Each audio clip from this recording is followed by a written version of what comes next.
سورة التوبة نمبر 60 دقي. أعوذ بالله من الشيطان الرجيم. بسم الله الرحمن الرحيم.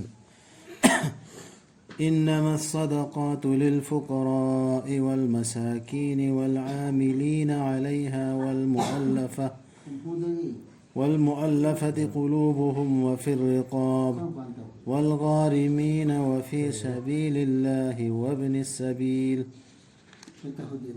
السبيل فريضة من الله والله عليم حكيم. صدقاء پوت سنگ دی لائر بسنگ اننگ بسنگ اما سنگ مسي پانری بسنگینی تھموئی سنگ بو نقسن ہنبنی تھادوک پینبنی منائی سنگ بو تینبانگ بینبنی لندون دا اتھر بسنگ بو سیزن نبگینی هذا لندون دا پتہ دن لئی بمیدو مخوی دسو صدقاء پوت اللہ کی لمبی دا اما سنگ تینبانگ بینبنی لنگفی دا لئی بسنگ بو مسي تھودانگ اما اوہل بنی اللہ نا نکوی دا اللہ دی کھنگ بنی سنگ بنی صدقاء پوت سیزن نفهم لمبی نیتا ایسی گو سیکسی اللہ نا کھوئی کھنگ نا سینا چومین اللہ نا سیلا اپوت سیکسی دای ہندوک نا ایکوین اتوپا مفهم دا سیسو یای نا سمدوک پدو ادو قرآن دا یاوبر اینگدن سيدا الله نا الله دي خنگ بني سنگ بني هرسي الله نا خنگ نا سنگ نا سما ابني ابا ادوي متونغ نا في دبدو خنگ تھگدم مے ادوي متونغ نا سم کئی اتوپا لائن دا سم دو اور سٹ کرتے تلوار بھی آگد راتی ہے ہاں باس میں دے نا کھلوا مگر حاضر لے تلوار دے کاٹی بھی آگد مخوگی منونگ دگی می سنگ نا نونگائی ہے نیپان سے کرنے نہ کھوا ہم نے چلے دی پری نیپان نے مخل نیپان کا بیبر زکاتی بھی آ لائر بسنگ اننگ بسنگ اما سنگ مسیبو پانری بسنگ مسیبو پانری دو کھوم بدا ادو سن بدا ماگی دولو ادراگی تھموئی سنگ بو نقسل ہنربن مسافر مسافر تو مال تھار میں پانی کرو پانی ایک پانی سے پور دیا دی لائر بسی سیدنے فقراء فقیر انیبا مساکین نینا ایکوگی مسکین لائر با فقیر سین انیبا ہائی جب انیبا لاکتو نیبا لاکتو سے کافی بھی آئے با انیبا زکاة بسا بھی آئے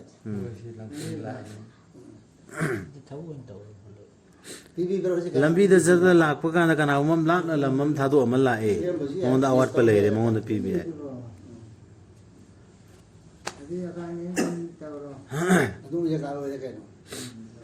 ادو نے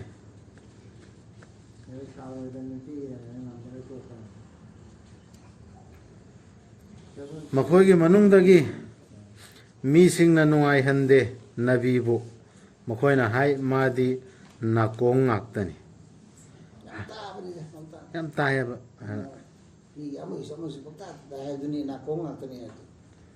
ہائی دی پاو پنگلو تو لوگے ہائی بدو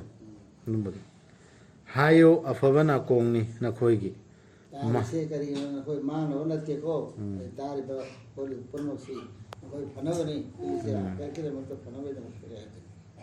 ما دی اللہ بو تھاجبنی تھاجبا تھمبنی تھاجبا سنگدا ایمان والا سنگدا سو تھاجے ادوگا منونگسی امنی تھاجبا سنگدودا نکھوئی گی منونگ دگی ادو منونگسی نونگائی ہندب سنگدو اللہ کی رسول بو مکھوئی گی دی دندینی چینا لے ربا اللہ کی رسول بو نونگائی ہندب سنگدو سو چینا لے رب دندینا مکھوئی نا وسقی اللہ پندونا نکھوئی دا نکھوئی بو پیلہن نبا ادو بو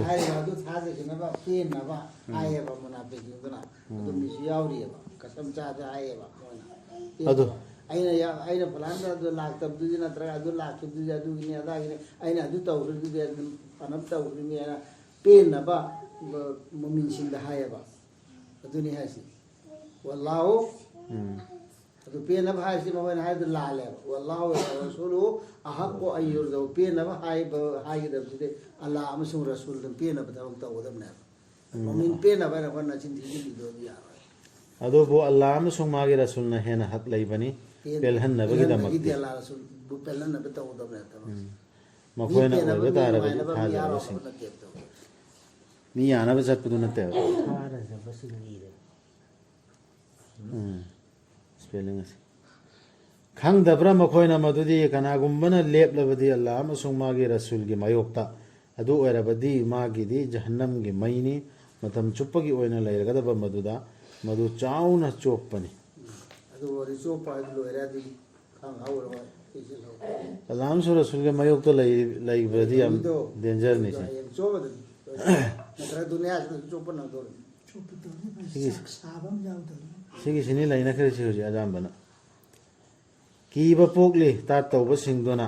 ꯊꯥꯗꯔꯛꯀꯗ꯭ꯔꯥ ꯍꯥꯏꯅ ꯃꯈꯣꯏꯒꯤ ꯃꯇꯥꯡꯗ ꯁꯨꯔꯥ ꯑꯃ ꯁꯨꯔꯥ ꯑꯃ ꯊꯥꯊꯔꯛꯑꯒ ꯃꯈꯣꯏꯕꯨ ꯆꯣꯞꯍꯟꯒꯗ꯭ꯔꯥ ꯍꯥꯏꯅ ꯀꯤꯔꯦꯕ ꯀꯤꯕꯗꯨ ꯂꯥꯟꯅꯦꯕ ꯃꯈꯣꯏꯗ ꯄꯥꯎ ꯄꯤꯗꯨꯅ ꯃꯈꯣꯏꯒꯤ ꯊꯃꯣꯏꯁꯤꯡꯗ ꯂꯩꯔꯤꯕꯗꯨ ꯍꯥꯏꯌꯨ ꯀꯔꯦꯝꯅꯧ ꯉꯝꯖꯕ ꯃꯈꯩ ꯍꯥꯏꯗꯤ ꯑꯜꯂꯥꯍꯗ ꯄꯥꯎꯗꯨ ꯍꯥꯏꯔꯛꯇꯅ ꯑꯥꯌꯠꯇꯨ ꯅꯥꯖꯤꯜ ꯇꯧꯔꯛꯑꯗꯤ ꯔꯁꯨꯜꯗ ꯅꯥꯖꯤꯜ ꯇꯧꯔꯛꯀꯗꯕ ꯅꯠꯇ꯭ꯔꯥ ꯑꯗꯨ ꯑꯜꯂꯥꯍꯅ ꯍꯥꯏꯗꯣꯔꯛꯀꯗꯕ ꯅꯠꯇ꯭ꯔꯥ ꯑꯗꯨ ꯄꯥꯎꯗꯨ ꯔꯁꯨꯜ ꯑꯃꯨꯛꯀ ꯃꯈꯣꯏꯗ ꯄꯤꯔꯦꯕ ꯃꯈꯣꯏꯗ ꯁꯨꯝ ꯍꯥꯏꯔꯤ ꯄꯤꯔꯣ ꯑꯗꯨ ꯆꯣꯞꯄꯣꯏꯗ꯭ꯔꯥ ꯑꯗꯨꯅꯤ ꯑꯣꯏꯔꯛꯄ ꯑꯗꯨ ꯀꯤꯔꯤꯑꯕ ꯃꯈꯣꯏ ꯑꯗꯨ ꯀꯤꯔꯤ ꯍꯥꯏꯌꯨ ꯀꯔꯦꯝꯅꯧ ꯆꯦꯛꯁꯤꯜꯂꯤꯑꯕ ꯑꯗꯨ ꯑꯣꯏꯗꯅꯕ ꯍꯥꯏꯅ ꯆꯦꯛꯁꯤꯜꯂꯤꯑꯕ ꯌꯥꯖꯔꯨ ꯀꯤꯔꯤꯑꯕ ꯍꯥꯏꯌꯨ ꯀꯔꯦꯝꯅꯧ ꯉꯝꯖꯕ ꯃꯈꯩ ꯁꯣꯏꯗꯅꯃꯛ ꯑꯜꯂꯥꯍꯅ ꯄꯨꯊꯣꯔꯛꯂꯒꯅꯤ ꯅꯈꯣꯏꯅ ꯀꯤꯔꯤꯕꯗꯨ ꯀꯔꯦꯝ ꯀꯊꯥꯅꯕꯤꯀꯣ ꯍꯥꯏꯔꯤꯕꯗꯣ ꯑꯗꯨꯒ ꯅꯈꯣꯏꯅ ꯆꯦꯛꯁꯤꯜꯂꯤꯕ ꯑꯗꯨꯒꯨꯝꯕ ꯁꯨꯔꯥ ꯑꯃ ꯊꯥꯔꯛꯑꯗꯤ ꯑꯩꯈꯣꯏ ꯆꯣꯞꯇꯣꯔꯅꯤ ꯀꯥꯏꯅ ꯈꯜꯂꯤꯕ ꯀꯤꯔꯤꯗꯣ ꯑꯗꯨꯒꯤꯗꯨ ꯁꯣꯏꯗꯅ ꯑꯜꯂꯥꯍꯅ ꯑꯣꯏꯍꯟꯁꯨ ꯑꯣꯏꯍꯟꯈ꯭ꯔꯦꯗꯅ ꯅꯪꯅ ꯃꯈꯣꯏꯗ ꯍꯪꯂꯕꯗꯤ ꯃꯈꯣꯏꯅ ꯁꯣꯏꯗꯅ ꯍꯥꯏꯔꯛꯀꯅꯤ ꯑꯩꯈꯣꯏꯅ ꯋꯥꯔꯦꯝ ꯁꯨꯗꯨꯅ ꯑꯗꯨꯝ ꯁꯥꯟꯅꯕꯅꯤ ꯅꯪꯅꯗꯤ ꯀꯅꯥꯅ ꯔꯁꯨꯜꯅ ꯅꯠꯇ꯭ꯔꯒ ꯑꯩꯈꯣꯏꯗ ꯁꯨꯝ ꯐꯥꯒꯤ ꯇꯧꯕꯅꯤꯗ ꯋꯥꯔꯦꯝ ꯇꯧꯕꯅꯤꯗ ꯑꯅ ꯍꯥꯏꯔꯛꯀꯅꯦꯕ ꯍꯥꯏꯌꯨ ꯑꯜꯂꯥꯍ ꯃꯥꯒꯤ ꯑꯌꯥꯠꯁꯤꯡꯕꯨ ꯑꯃꯗꯤ ꯃꯥꯒꯤ ꯔꯁꯨꯜꯕꯨꯔꯥ ꯅꯈꯣꯏꯅ ꯀꯔꯦꯝꯅꯔꯤꯕꯗꯨ ꯅꯈꯣꯏꯅ ꯀꯔꯦꯝꯅꯔꯤꯕꯗꯨ ꯐꯥꯒꯤ ꯇꯧꯔꯤꯃꯦ ꯍꯥꯏꯔꯤꯗꯣ ꯑꯜꯂꯥꯍꯒꯤ ꯑꯌꯥꯠꯇꯔ ꯅꯠꯇ꯭ꯔꯒ ꯔꯁꯨꯜꯅ ꯍꯥꯏꯔꯛꯄꯗꯨ ꯔꯁꯨꯜꯗꯔ ꯍꯥꯏꯁꯤ ꯑꯜꯂꯥꯍꯕꯨ ꯌꯥꯗꯕꯩꯔꯥ ꯅꯠꯇ꯭ꯔꯒ ꯌꯥꯗꯕꯩꯔꯥ ꯀꯔꯦꯝꯅꯕ ꯅꯣꯛꯄ ꯑꯃꯗꯣ ꯃꯔꯝ ꯄꯨꯊꯣꯛꯀꯅꯨ ꯅꯈꯣꯏ ꯊꯥꯖꯗꯕ ꯑꯣꯏꯈ꯭ꯔꯕꯅꯤ ꯅꯈꯣꯏꯅ ꯊꯥꯖꯔꯝꯂꯕ ꯃꯇꯨꯡꯗ ꯃꯔꯝ ꯄꯨꯊꯣꯛꯀꯅꯨ ꯎꯖꯔ ꯄꯦꯁ ꯇꯧꯔꯣ ꯎꯖꯔ ꯂꯩꯌꯦꯅ ꯍꯥꯏꯔꯅꯣꯕ ꯑꯗꯩ ꯇꯧꯔꯅꯣꯕ ꯑꯩꯈꯣꯏꯅ ꯉꯥꯛꯄꯤꯔꯕꯁꯨ ꯀꯥꯡꯕꯨ ꯑꯃꯕꯨ ꯅꯈꯣꯏꯒꯤ ꯃꯅꯨꯡꯗꯒꯤ ꯑꯩꯈꯣꯏꯅ ꯗꯟꯗꯤ ꯄꯤꯒꯅꯤ ꯀꯥꯡꯕꯨ ꯑꯃꯕꯨꯗꯤ ꯃꯔꯝꯗꯤ ꯃꯈꯣꯏ ꯑꯣꯏꯈ꯭ꯔꯕꯅꯤ ꯃꯔꯥꯜ ꯂꯩꯕꯁꯤꯡ ꯁꯤ ꯇꯥꯠ ꯇꯧꯕꯁꯤꯡꯗꯨꯒꯤ ꯃꯅꯨꯡꯗꯅꯤ ꯇꯥꯠ ꯇꯧꯕ ꯅꯤꯄꯥꯁꯤꯡ ꯑꯃꯁꯨꯡ ꯇꯥꯠ ꯇꯧꯕꯤ ꯅꯨꯄꯤꯁꯤꯡ ꯃꯈꯣꯏ ꯃꯁꯦꯜ ꯑꯃꯅ ꯑꯃꯒꯤꯅꯤ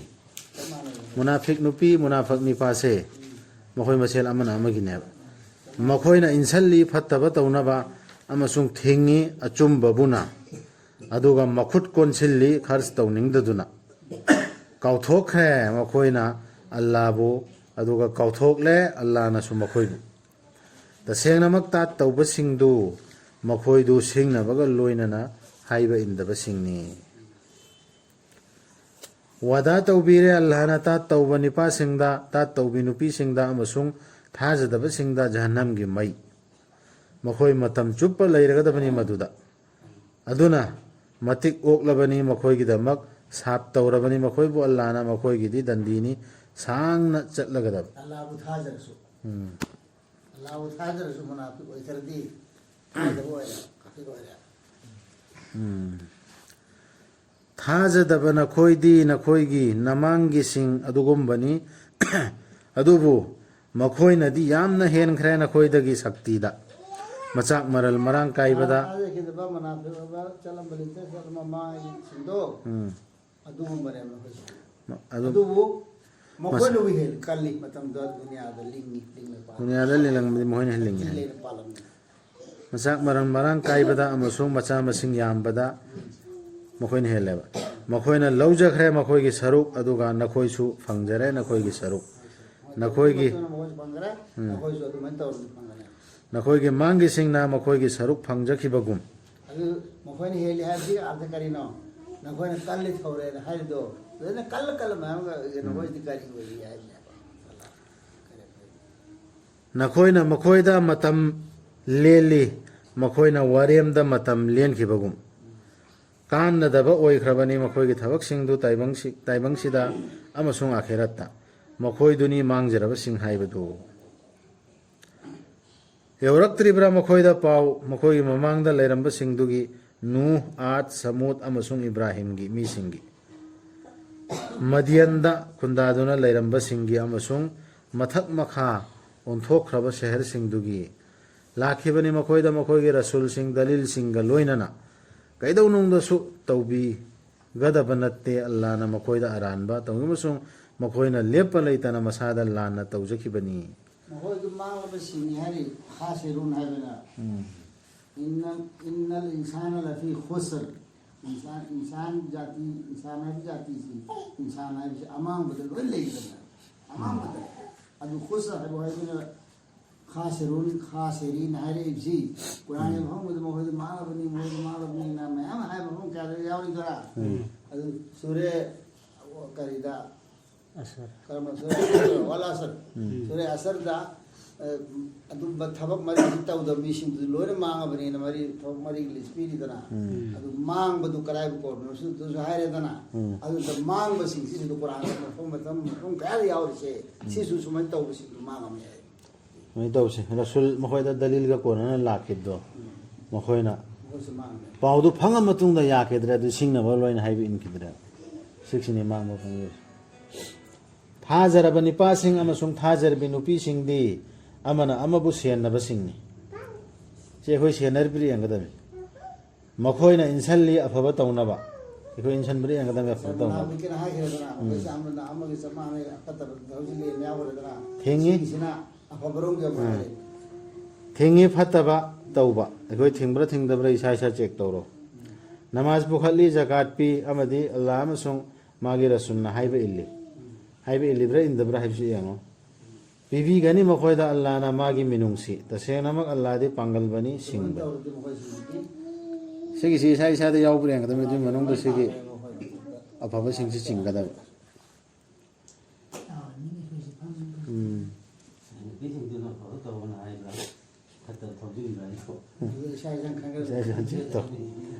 अल्लाहना वादा तौबीरे थाजरबा निपासिंग अमसुंग थाजरिबि नुपिसिंगदा हैकोल सिंग मखोयदुगी मखादा तुरेलसिंग चेनबा मदुदा मखोय मतम चुप्पा लैजरगदबा अमदी नुआइरबा युमसिंग लोइनाइद्रबा हैकोल सिंगदा अदुबु अल्लाहना पेनबीबा हाइबदुनदी हेन्ना चावबनी मदुनी अचौबा कान्नबा हाइबदु पेलदना नो जलत थंगदोर अल्लाहना पेन भाई दे चावस कई ले मान पेलदी जनत फंगदोर मयाम दोगी ना लांब फंगदो पोर पिरा वखन ला ओ नबी कन्न होनो थाजदबसिंग अमसुंग ता तौबसिंगी मायोक्ता साथियो मखोयगी मथक्ता मखोयगी जंगजफमदी जहन्नमनी फटखिद्रबनी मखोयगी पंथुंगफमदु नबी दा हायरिमिसे मखोयना वासगी अल्लाह पंदुना मदुदी मखोयना करिसु हाइखिदे हाइना एखो कैसु हाइदेन हेना ओसकपदु अदुबु मखोयना हाइख्रबनी थाजदबगी वा अदुगा थाजदब ओइखिबनी मखोयगी इस्लाम दुगी मतुंगदा इस्लाम में सिगे अर्थ से करिनो मैतेरोंदा मणिपुरीदा हां पीस शांति जो है रेदना सरेंदर तौबा इस्लाम में धर्म से कोई नहीं तो मम्मी ने चना खरेबा मम्मी दम तो गाय खोबा सरेंदर तौबनेबा अल्लाह की लो सिदा यारे अल्लाह ने हाइरे पुम ऑर्डर पुम बसे इदा आई यारे सरेंदर तो थोपा अदुगी धर्म दुनी दीनल हक एना कुरान द लाइसी अचुंब धर्म मम्मी दो तो खोबा इस्लाम से दम गाय खोबा इस्लाम में सरेंदर तौबनेबा अल्लाह दा मन हाइम फोइदु खक चलने भाई माई कानून दु फॉलो तौर चलने ना अदु सरेंदर सुतौ तौदरदी दीनल हक तर मा चंगदे असुम धर्म दु शिक्षक ज्ञान दागदमी नतरदि एको इस्लाम नि Islam this or Inam this lady. I'm from Jim Baguna Kanaro. Muslims. Islam then Muslim was. Islam does some Matunga Muslim Oidorim. And the Muslim Oidos Kan Hojaki Lo Sidaina, Sigi, Ninkosin, Hema, even Lo say. See Makada Punchi Silianba. Other Muslim Oida. Adu you do never dean al Halsi, or under Palidala. Achumba Dharma has. Changjaro and Allah have do, Changjare and I can do. The Islam I was in them. Aslim, Palu Aslamna, Changjare. Rabbil Alamin. Tayo, I see Muslim or a high bati.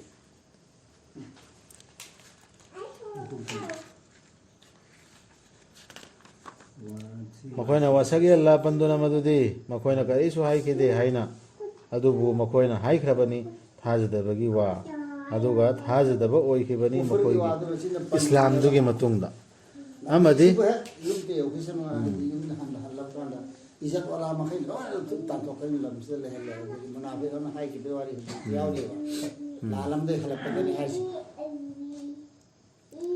amadi makoina tauge ningkhibani Islam jango matung dani moi tori siko Islam ne Muslim ne hairo matung dani amadi makoi na mana do hai ki na hai do rasul mama da adu do chene hai de adu ni sai ma qablo to hai ki de kasam cha na ko adu wa hai ki de rasul bo su tha su lo tan to ni jat wala ma isat wala ma tan to kare hai si musalman ko tan to ni hai ko hai ki adu hai ki de chen adu wa ri ni shan ni अदु सिदा वादु चिरि दा थि र जो जे सो को high गयो कोन high दे chain बसी यारो kana वर चेल दी या हाइ कि दु बोल को मदु हाइ दे हाइ करे दु बोल को मदु तवा तो जरे मदु तो न हाइ रो को हाइ दे तो उनको कदम मतलब वान हाइ कर amadi makoi na tauge high कि दे ना हाइ रो हाइ दे दु ला ले मदु ju ai La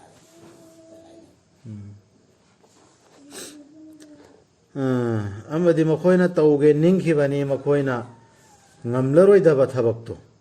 kadinu tauge ninghi rasul bo hat ke haina tauba thorang antho ke hat ken taukhibdu du ngamroi dab ningkhimna makoina sauning banate makoi bo inak khulhan bibadu gi nattana makoina sauning banate makoi bo inak khulhan bibadu gi nattana allah amasung magi rasulna magi thaujal dagi te mo musulman no kay du mara le bente musulman ko ri ay chikas te gine mon mai makoina ningam dana onsin jarak labadi to se makha da yauri hen na phabani makoi gi hade khoi soiru re onjil adi hen na phagadab du hai den wasap dunya le hen na phabani makoi gi makoina leithokhrabadi warakani allah na makoi bu chaina le rabadan dina Taibangi pun sida su amasung akhirat ki pun sida su kana leiroi pisi takta makoi bu ngak sen bina ba natraga tengbang bina ba sallallahu alaihi wasallam